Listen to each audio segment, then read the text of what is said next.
Saudara-saudari yang terkasih, selamat pagi berkah dalam. Sudahkah kita memberi senyum hari ini?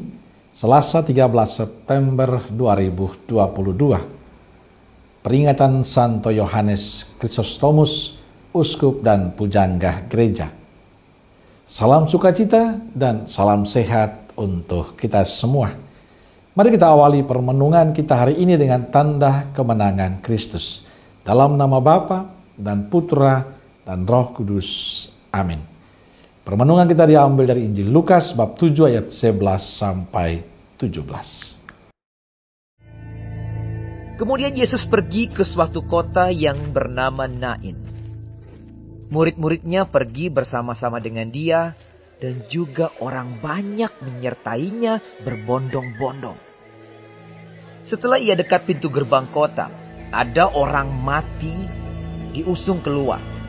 Anak laki-laki, anak tunggal ibunya yang sudah janda, dan banyak orang dari kota itu menyertai janda itu.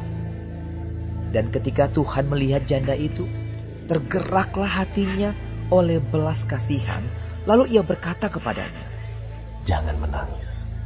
Sambil menghampiri usungan itu, ia menyentuhnya. Dan sedang para pengusung berhenti, ia berkata, "Hai anak muda, aku berkata kepadamu, bangkitlah." Maka bangunlah orang itu dan duduk dan mulai berkata-kata. Dan Yesus menyerahkannya kepada ibunya.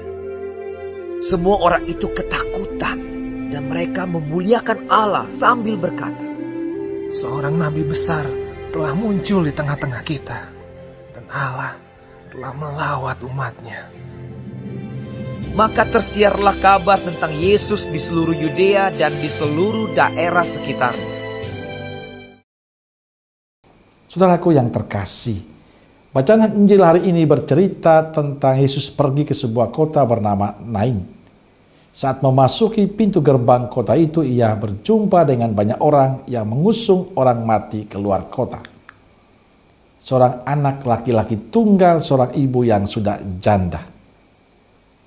Membaca kutipan Injil hari ini, kita bisa membayangkan bagaimana sedihnya ibu ini karena ditinggalkan oleh dua orang yang sangat dicintainya. Maka kita juga bisa memahami kalau si janda itu menangis terseduh-seduh karena kehilangan orang yang sangat dicintainya.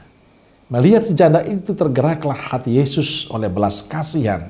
Lalu Yesus berkata kepadanya, "Jangan menangis."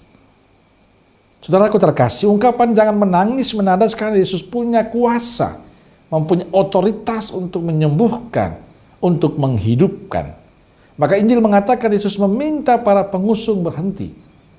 Lalu Yesus berkata, "Bangkitlah." Dan pemuda itu pun bangun, duduk, dan mulai berbicara. Tentu kisah ini di luar apa yang diperkirakan si janda. Mujizat ini benar-benar berasal dari belas kasih Yesus yang begitu besar melihat situasi si janda itu. Dan itulah anugerah yang diterima oleh si janda. Kuasa Tuhan memberikan pengharapan besar pada manusia. Karena Tuhan selalu memberikan harapan bagi kita semua yang percaya kepadanya. Saudaraku yang terkasih, kisah ini memberikan sebuah pengharapan bagi kita semua bahwa hidup ini selalu ada harapan.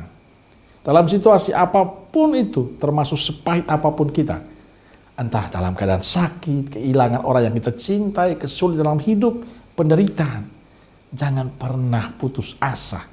Karena selalu ada Yesus yang membantu kita. Yang terpenting kita selalu menyadari bahwa kita tidak sendirian. Kita punya Tuhan yang mencintai, mengasihi kita. Tuhan yang selalu bersama dengan kita.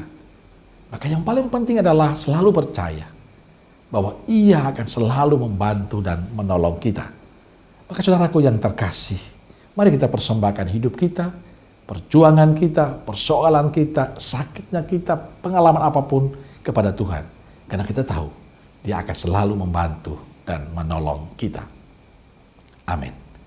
Semoga Allah yang Maha Kasih memberkati saudaraku sekalian, Bapa, Putra, dan Roh Kudus. Amin. Keluarga Kudus Nazaret, doakanlah kami. Amin. Berkah dalam.